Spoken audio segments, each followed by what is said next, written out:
말씀은 욥기서 41장의 말씀입니다. 1절로 34절까지의 말씀입니다. 네가 낚시로 리워야단을 끌어낼 수 있겠느냐? 노끈으로 그 혀를 맬 수 있겠느냐? 너는 밧줄로 그 코를 꿰을 수 있겠느냐? 갈고리로 그 아가미를 꿰을 수 있겠느냐? 그것이 어찌 네게 계속하여 간청하겠느냐? 부드럽게 네게 말하겠느냐? 어찌 그것이 너와 계약을 맺고 너는 그를 영원히 종으로 삼겠느냐? 네가 어찌 그것을 새를 가지고 놀듯 하겠으며 네 여종들을 위하여 그것을 내어두겠느냐? 어찌 장사꾼들이 그것을 놓고 거래하겠으며 상인들이 그것을 나누어 가지겠느냐? 내가 능히 많은 창으로 그 가죽을 찌르거나 작사를 그 머리에 꽂을 수 있겠느냐? 내 손을 그것에게 얹어보라. 다시는 싸울 생각을 못하리라. 참으로 잡으려는 그의 희망은 헛된 것이니라.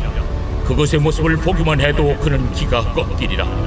아무도 그것을 격동시킬 만큼 담대하지 못하거든 누가 내게 감히 대항할 수 있겠느냐? 누가 먼저 내게 주고 나로 하여금 갚게 하겠느냐? 온 천하에 있는 것이 다 내 것이니라. 내가 그것의 지체와 그것의 큰 용맹과 늠름한 체구에 대하여 잠잠하지 아니하리라. 누가 그것의 겉가죽을 벗기겠으며 그것에게 겹재갈을 물릴 수 있겠느냐? 누가 그것의 턱을 벌릴 수 있겠느냐? 그의 둥근 이틀은 쉼이 두렵구나. 그의 질비한 비늘은 그의 자랑이로다. 튼튼하게 봉인하듯이 닫혀있구나. 그것들이 서로 달라붙어 있어 바람이 그 사이로 지나가지 못하는구나. 서로 이어져 붙었으니 능히 나눌 수도 없구나. 그것이 재채기를 한즉 빛을 발하고 그것의 눈은 새벽의 눈꺼풀 빛 같으며 그것의 입에서는 횃불이 나오고 불꽃이 튀어나오며 그것의 콧구멍에서는 연기가 나오니 마치 갈대를 태울 때 솥이 끓는 것과 같구나. 그의 입김은 숯불을 지피며 그의 입은 불길을 뿜는구나. 그것의 힘은 그의 목덜미에 있으니 그 앞에서는 절망만 감돌 뿐이구나. 그것의 살껍질은 서로 밀착되어 탄탄하며 움직이지 않는구나. 그것의 가슴은 돌처럼 튼튼하며 맷돌 아랫짝같이 튼튼하구나. 그것이 일어나면 용사라도 두려워하며 달아나리라. 칼이 그에게 꽂혀도 소용이 없고 창이나 투창이나 화살촉도 꽂히지 못하는구나. 그것이 쇠를 지푸라기같이 놋을 썩은 나무같이 여기니 화살이라도 그것을 물리치지 못하겠고 물맷돌도 그것에게는 겨같이 되는구나. 그것은 몽둥이도 지푸라기같이 여기고 창이 날아오는 소리를 우습게 여기며 그것의 아래쪽에는 날카로운 토기 조각 같은 것이 달려있고 그것이 지나갈 때는 진흙바닥에 도리깨로 친 자국을 남기는구나. 깊은 물을 솥에 물이 끓음 같게 하며 바다를 지름병같이 다루는도다. 그것의 뒤에서 빛나는 물줄기가 나오니 그는 깊은 바다를 백발로 만드는구나. 세상에는 그것과 비할 것이 없으니 그것은 두려움이 없는 것으로 지음받았구나. 그것은 모든 높은 자를 내려다보며 모든 교만한 자들에게 군림하는 왕이니라. 아멘. 네, 내일 이제 욥기가 마지막 시간이죠. 네. 그래서 아마 말씀을 전하시고 욥에 대해서 정리를 좀 하시겠지만 저도 오늘 내용에 대해서 또 그리고 욥기 전반적으로 좀 정리를 해드리려고 합니다. 이제 하나님이 나타나셨죠. 하나님이 많은 사람들과 욥과 친구들과 뭐 이렇게 이야기하는 가운데 드디어 하나님께서 말씀을 하시기 시작했습니다. 그리고 욥이 대답을 하고 있죠. 첫 번째 하나님의 질문이 38장부터 40장 2절까지의 질문이고요. 욥의 대답이 40장 3절로 5절의 말씀이고 내용은 입을 가릴 뿐이다 라는 거죠. 두 번째 질문이 40장 6절로 41장 바로 오늘 본 34절까지의 말씀이었죠. 그리고 비로소 마지막 42장 1절로 6절이 이제 회개하는 욥의 대답이 나옵니다. 그래서 첫 번째 하나님의 질문을 보면 하나님이 이 땅을 창조하셨다라는 것을 알게 하기 위해서, 그렇죠? 38장부터 무생물계에 대한 질문을 하시죠. 지금까지 욥은 하나님이 세상을 다스리시는데 저 의로운 자인 자신 욥이 고난을 당하고 불의한 자가 아무런 고난을 당하지 안 당하니까 자신의 의로움을 위해서 하나님은 세상을 혼돈 가운데 다스리고 있다 이야기했어요. 그래서 친구들이 욥에 대해서 가짜 뉴스까지 만들어서 욥을 모함하기 시작하죠. 이유는 친구들이 알고 있는 하나님은 선한 하나님이세요. 그러기 위해서는 욥은 마땅히 죄인이어야 됩니다. 그러므로 죄가 없다고 하는 욥을 없는 죄도 만들고 누명을 씌워서야지, 그래야지 친구들이 믿는 하나님이 선한 하나님이 돼요. 근데 친구들은 이게 하나님을 위한 일이라고 여겼죠. 그러나 지난주에 그랬지만 하나님은 사람이 위한다고 위해지는 하나님이 아닙니다. 그러니까 그리고 혼돈 가운데 다스린다는 이 욥의 말에 대해서 하나님, 욥, 그래 네가 마치 세상을 다 아는 것처럼 말하고 있는데 너는 하나님이 아니야. 주권자가 아니다. 자연세계의 일원일 뿐이다. 피조물일 뿐이다 하면서 말씀하시죠. 그래서 두 번째 질문 중에 40장 8절로 14절까지는 하나님의 두 번째 책망하는 내용 중에 중요한 내용인데요. 어제 목사님이 세 번역으로 이렇게 말씀하시기도 했는데 8절로 14절의 내용을 보면요. 내가 내 공의를 부인하려느냐? 내 의를 세우려고 나를 악하다 하겠느냐? 내가 하나님처럼 능력이 있느냐? 하나님처럼 천둥 소리를 내겠느냐? 10절로 14절의 내용을 요약하면 교만한 자, 악한 자, 그 사람들 네가 심판할 수 있겠느냐?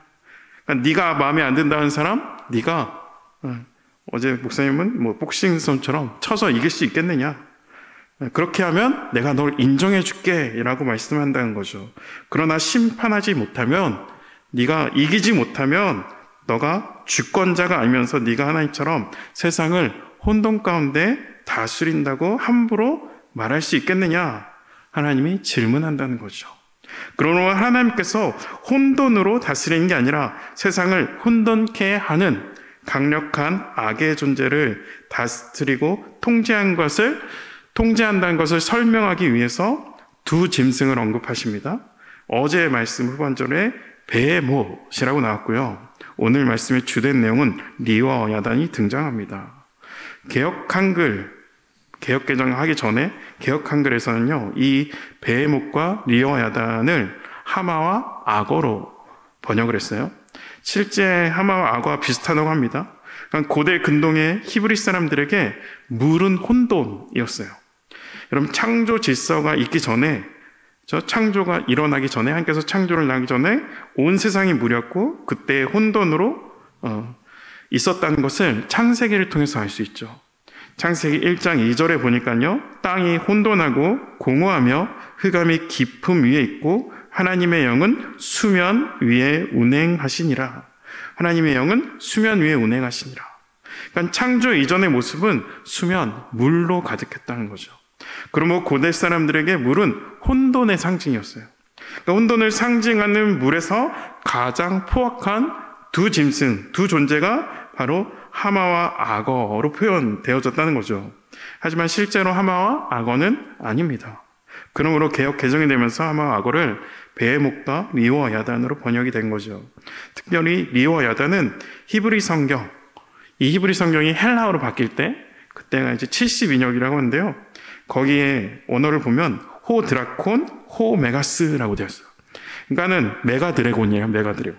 그러니까 강력한 용, 강력한 용.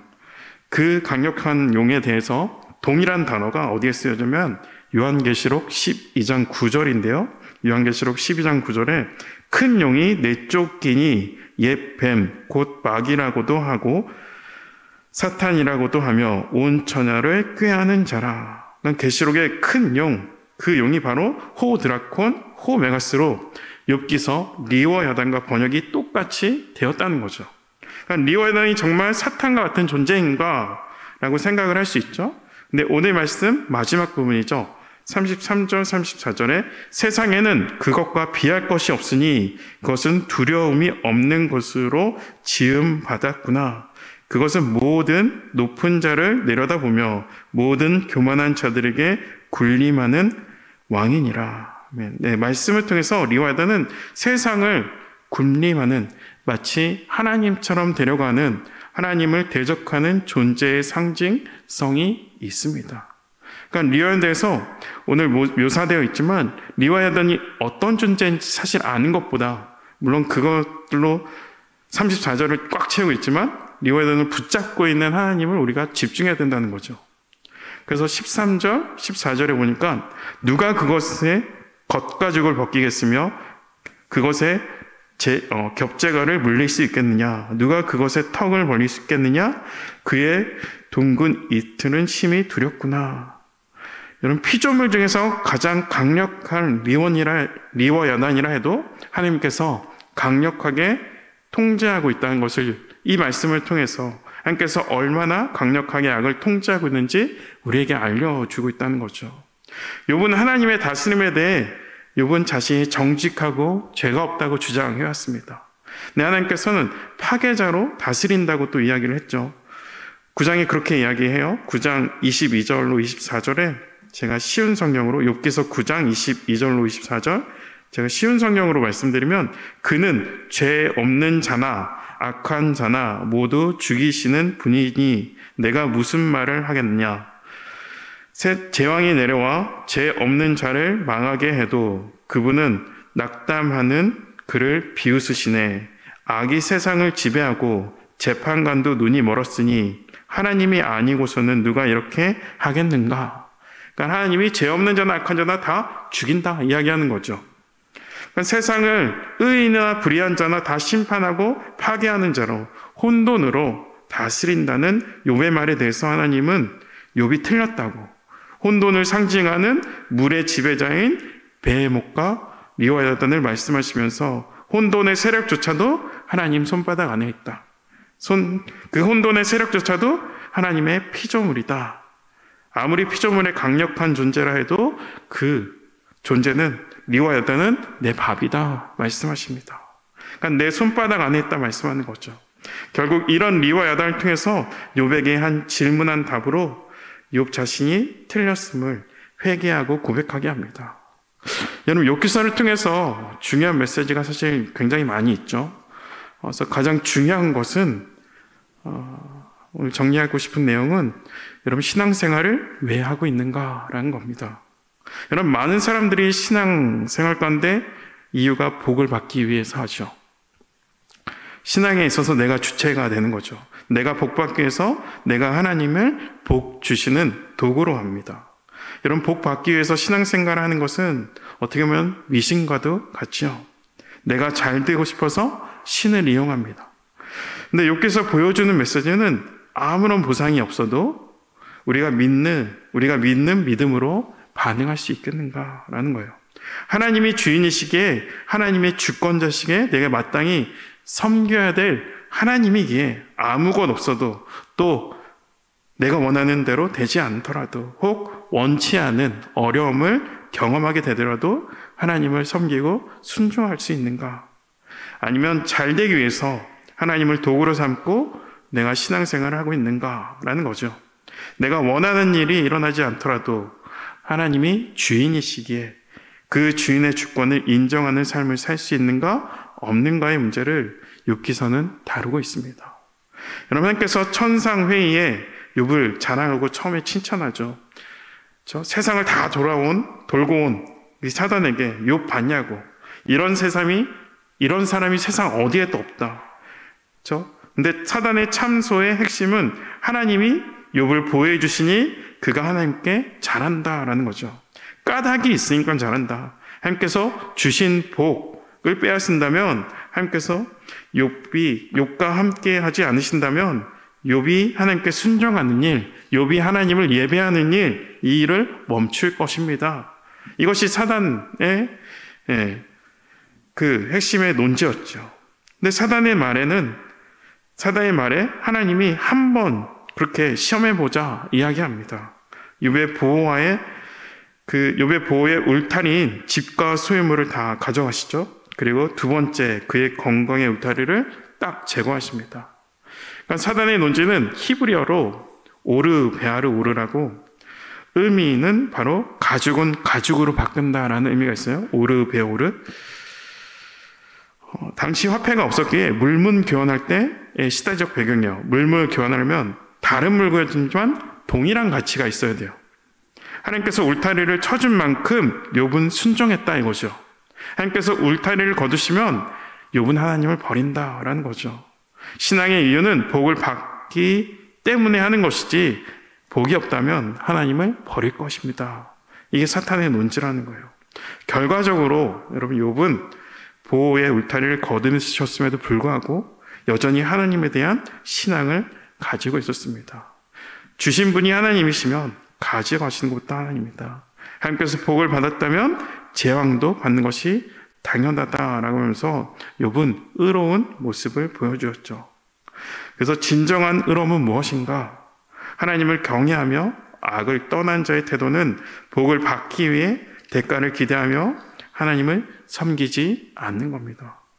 나의 주님이시기에 하나님이시기에 리와 야단도 다스리시는 하나님, 당연히 내가 섬겨야 할 분인 그분이시기에 섬기고 순종한다는 거죠. 하나님을 나의 복을 주시는 도구로 삼는 것이 아니라 하나님이 나에게 아무것 해주시지 않아도 여전히 나의 예배의 대상인가? 하나님 나에게 혹 재앙을 주시더라도 여전히 나의 하나님이신가? 이런 메시지를 욥기서를 통해서 우리에게 주고 있습니다. 여러분의 하나님은 어떤 하나님입니까? 리와 야단, 여러분 전설적인 동물 용을 다스리십니다. 사단도 하나님 다스림 안에 있어요. 고린도후서 10장 5절에 보니까 하나님 아는 것을 대적하여 높아진 것을 다 무너뜨리고 모든 생각을 사로잡아 그리스도에게 복종하게 하니. 아멘. 하나님처럼 되려고 하고 하나님을 대적하는 것을 다 복종케 하셨습니다. 그 하나님이 오늘도 나를 다스리십니다. 그 하나님과 함께 할 때 여러분 우리가 두려워하는 리와 야단이 우리에게도 밥이 됩니다. 하나님과 함께 할 때 강력한 리와 야단은 아무것도 아닌 존재가 되는 거죠. 오늘 우리가 이 하루를 시작하면서 우리의 리와 야단, 내가 염려하고 내가 걱정하고 두려워하는 것은 무엇입니까? 여러분 오늘도 하나님의 다스림은 우리의 하루 가운데 있습니다. 그 하나님의 다스림을 기억하고 다스림을 따라 살아가는 한날이 되시기를 축복합니다. 기도하겠습니다. 하나님 감사합니다. 오늘 욥기 말씀 통해서 리와 야단을 다스리는 하나님을 보았고 다시 우리 신앙에 대해서 무엇을 믿고 무엇 때문에 하나님을 믿고 있는지 돌아보게 합니다. 하나님의 다스림이 우리의 매일매일의 삶 가운데 있음을 기억하게 하시고 그 다스림에 벗어나지 않게 하시고 바라기는 욥처럼 혹 내 생각과 다르게 하나님이 인도하셔도 그리고 그 인도하심이 어려움을 당하는 일이라도 욥과 같은 믿음으로 반응할 수 있는 저희들 될 수 있도록 우리에게 믿음을 허락해 주시고 주님의 다스림에 온전히 순복하며 살아갈 수 있도록 인도하여 주시옵소서. 오늘 하루도 그 다스림 안에 살게 하여 주시옵소서. 감사드리며 예수 그리스도 이름으로 기도합니다. 아멘.